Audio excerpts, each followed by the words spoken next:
Баршаңызға сәлем достар, сіздермен бірге Әсел Жұмабекқызы каналыма қош келдіңіздер.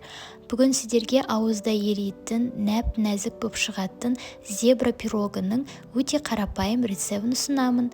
Дәл осы рецептпен сіздер де жасап көріңіздер. Бір жасағаннан өте сәтті шығады, құрамына көп зат қажет етпейді.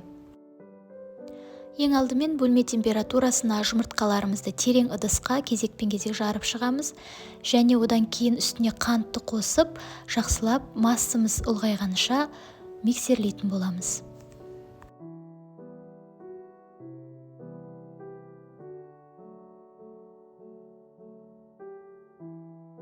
Массамыз дәл осындай болғаннан кейін миксерлеуді тоқтатамыз дағы, үстіне сұйық май қосамыз және айран қосып тағы да араластырамыз.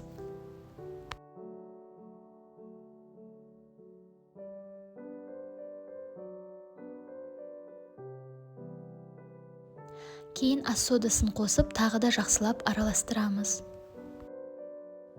Алдын ала електен өткізілген ұнымызды сұйық массамызға біртіндеп енгізе бастаймыз да қамыр дайындаймыз.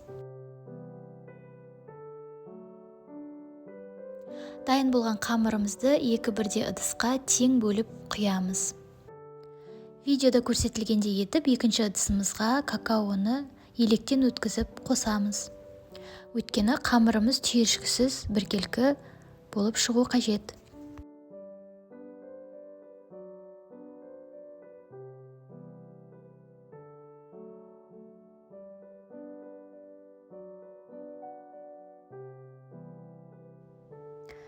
Табамызды сары маймен жақсылап жағып аламыз.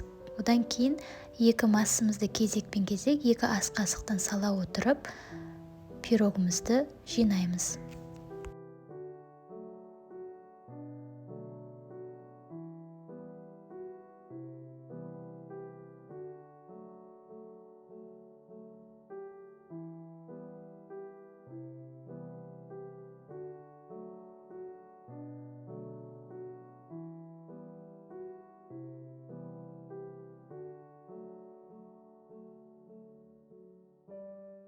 Назарларыңызға үлкен рахмет. Егер видео ұнаған болса, каналыма жазылып, лайк, комментарий қалдыра кетіңіз.